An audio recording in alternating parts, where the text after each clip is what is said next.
Gabriel Garcia Marquez's masterpiece novel begins with these 3 sentences. Many years later, as he faced the firing squad, Colonel Aureliano Buendia was to remember the distant afternoon when his father took him to discover ice. At that time, Macondo was a village of 20 adobe houses built on the riverbank with clear water that ran along a bed of polished stones, which were white and enormous, like prehistoric eggs. The world was so recent that many things lacked names, and in order to indicate them, it was necessary to point. Magic. Magic is in the air. One's imagination is captivated by concepts of discovering ice, stones the size and color of enormous prehistoric eggs, and a world so recent many things lacked names. The ideas which the reader should not assume to be literally true begin the luminous chronicle of 100 years and 7 generations of the Buendia family in Marquez's beloved country of Colombia. Gabriel Garcia Marquez won the Nobel Prize for Literature in 1982. He was perhaps the most renowned of a long line of esteemed magical realism writers, which includes José Luis Borges, Isabel Allende, and Toni Morrison. That's a list. This movement is connected to many important artistic, social, political, and psychological influences since World War I. Many of the sources flow out of ideas connected to Freud's work on dreams and the unconscious. And the term is known to be coined by the German art historian Franz Roh. Within literature, magical realism includes the ordinary and unusual elements of human existence, providing a wider representation of the possible. Magical realism expands beyond quantifiable or explicable experiences. Dreams, desires, and myths mix.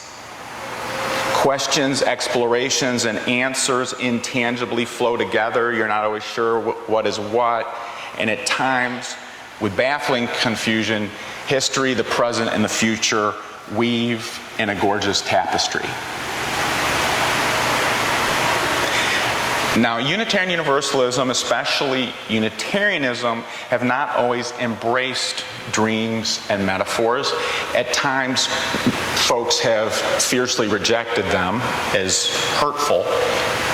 Although at least 100 years before magical realism, Unitarians celebrated efforts such as Thomas Jefferson taking scissors to a Bible, literally, and cutting out the miracle stories. Thankfully, the part of this commitment is that our religion has always, for a long time, been strongly influenced by, beginning in the 18th century, the Enlightenment, with a central role for reason. And many times, in many ways, this does create a dynamic and healthy religion. So we give thanks for that. We have a history and current trends of being blessed with when science or psychology or civic society has new learnings, we integrate them into how we talk about our religious life. In Colombia right now, Kristen and I were noticing there are a number of movements now to add on to magical realism. Many of the new writers said we can't just get out of the drug war with telling stories that we're not sure if they're true. We have to tell the truth like it is. So it's a both and perhaps our most important example in the last 100 years that we should be proud of is that many top Unitarians were top circle in the 1920s around the Scopes monkey trial, saying evolution is real and it can and should be integrated into religious thinking. And that is obviously still not happening in many circles. But at times the pendulum has swung too far towards the rational, and at times we have demanded too much proof in our religion, and we have left our soulful cravings unfulfilled. And Gabriel Garcia Marquez led a literary movement which involves reality and magic. And we can continue to learn from magical realism to enrich our spiritual experiences.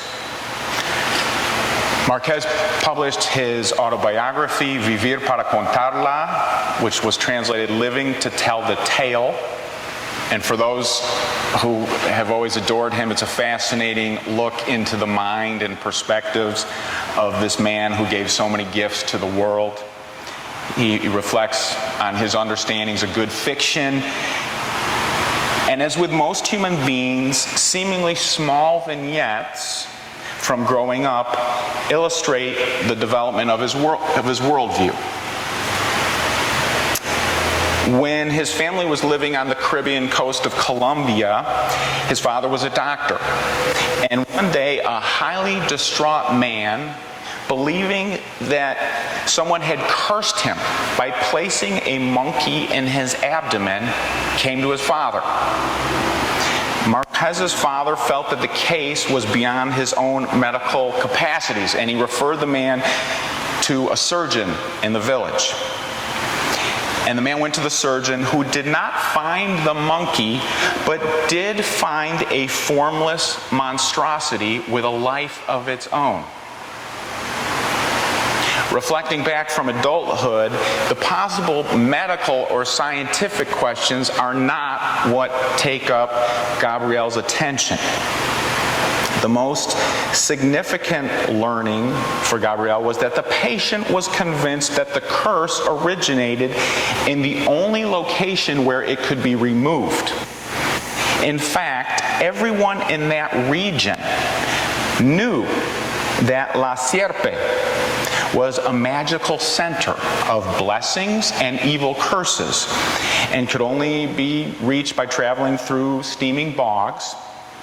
The people of the town continually told stories of the land of La Sierpe, where snakes wore golden bells, and buried treasure was there, and there was a limitless expanse of hanging phosphorescent anemones.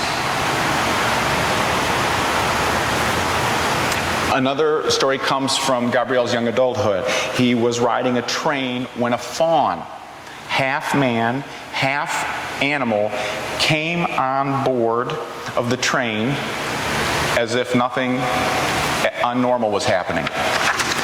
Nobody on the train seemed to notice anything out of the norm, but Gabriel saw the horns coming out of the head and smelled the stink of the pelt.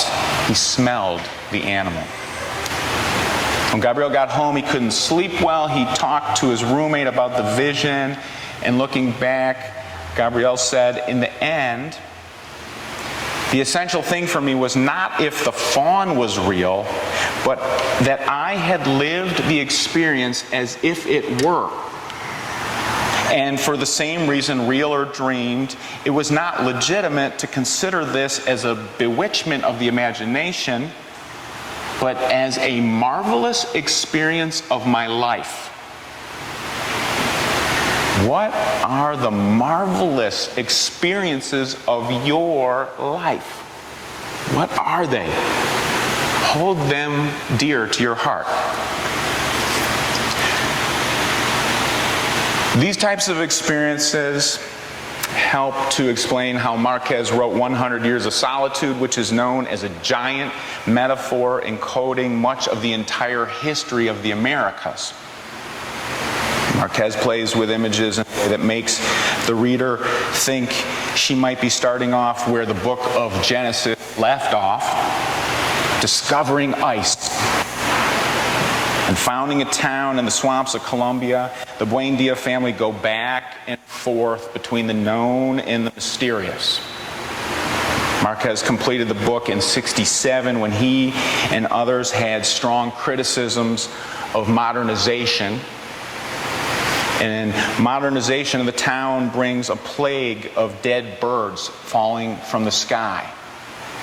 It brings insomnia to everybody. The gorgeous stones, which looked like prehistoric eggs, are crushed into dust. Militarization brings the murders of many of the Buendia men and the death of 3,000 civilians in one massacre.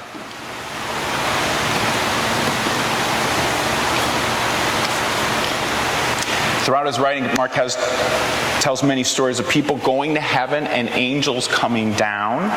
We see this in the story, a very old man with enormous wings, where this rather decrepit old man is found face down in the mud with his big wings, a mess. Pelayo and Elisenda have ambivalent feelings about whether this angel has come to bring blessings. And although their sick child soon reduces his fever and regains his appetite, they still lock up the angel in the chicken coop and make a spectacle of him. They actually sort of low-level torture the angel so that they can make a show, and they have the townspeople pay to see it. The angel shows amazing patience and eventually garners the energy to head on and fly away. Now, Marquez is committed to letting the reader interpret her or his own meanings of the stories, but with the fallen angel, perhaps we are to recognize that we see the holy in each other all the time. And sometimes we don't stop to be mindful of that reality, and sometimes we do not treat each other with adequate love and respect. And you may have a different interpretation of the story. I encourage you to read it. It's a beautiful, short piece. In his autobiography, Marquez writes about growing up as a reader and how he came to understand that the best books are those which helped him to discover worlds he never knew existed within himself. The best books are those which helped him to discover worlds he never knew existed within himself. In other words, the plagues, the struggles between the ancient and the modern, the wrestling with good and evil are all worlds that exist within the reader. They exist within you, and they exist within me. And we have different stories to tell that describe how these worlds happen. Marquez lives to tell his tales, which help us as individuals and communities to discover and see our worlds in new ways. As a very young reporter, he found living in Bogota to be a major treat for many reasons. One of them was at that time, Bogota was a world dominated by poets. Marquez says, we not only believed in poetry and would have died for it, but we also knew with certainty, as Luis Cardosa y Aragon wrote, poetry is the only concrete proof of the existence of man. The world at that time, he says, belonged to the poets. They believed the world belonged to poets. The good news is that even with our emphasis on reason, our theological roots also have deep connections with this type of insight. Ralph Waldo Emerson was a highly influential Unitarian thinker. In many ways, he and Gabriel Garcia Marquez arrived at the same conclusions. Emerson liked to say that the world itself is the great poem. The world itself is the great poem. In his 1844 essay, The Poet, Emerson wrote, "The secret of the universe is profound. But who or what shall be our interpreter, we know not.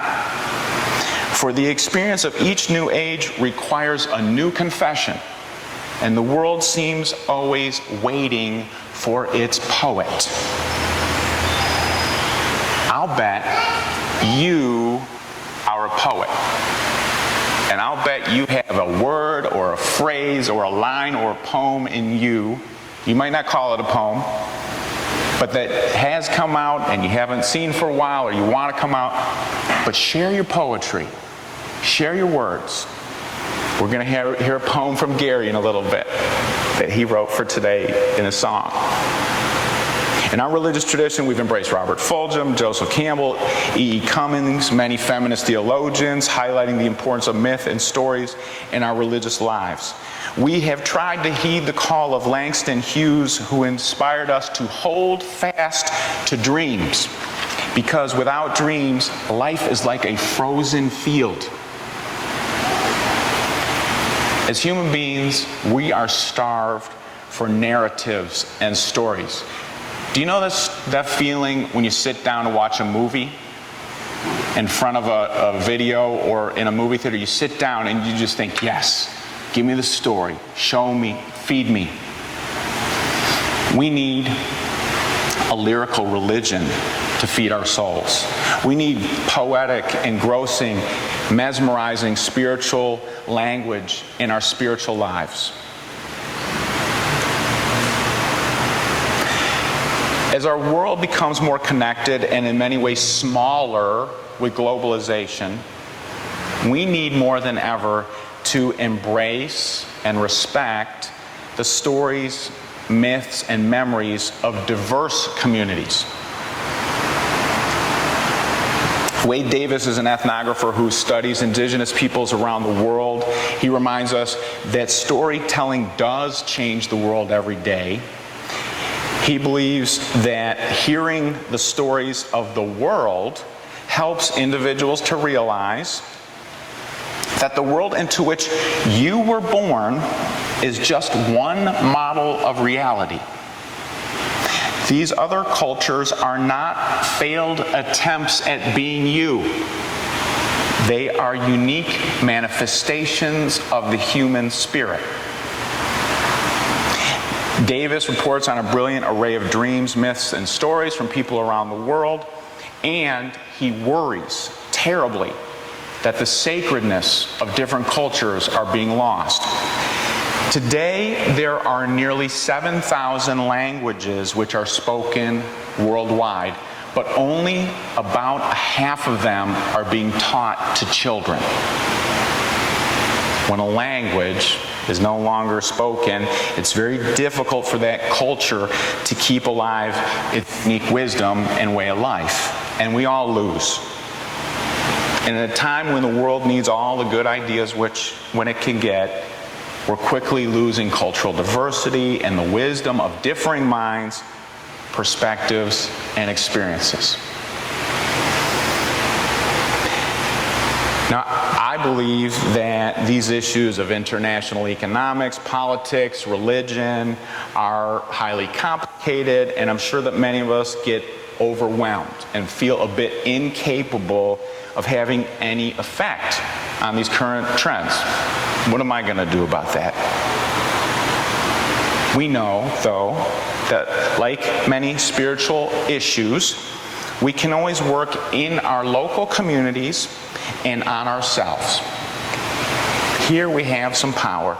And I know a lovely story which has been developing for over a decade between Alex, a young boy, and his father, who've been telling a story together. Dad usually tells much of the story. It's not written down. It's like an epic between the two of them. They add on to it and move it in different ways. Together, over these years, the father and the son have been participating in a magical journey of imagination.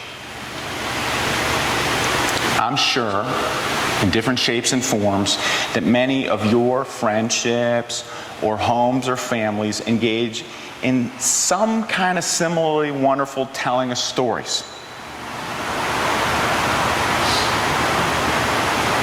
in our small groups, in our friendships, in all of our endeavors, we do better spiritually when we take the time to tell a story and listen. For spiritual growth and cultural survival, let us lose ourselves in our dreams. With stories about the good, the bad, and the ugly, we can discover and create new worlds within ourselves and with each other. Blessings be. Amen.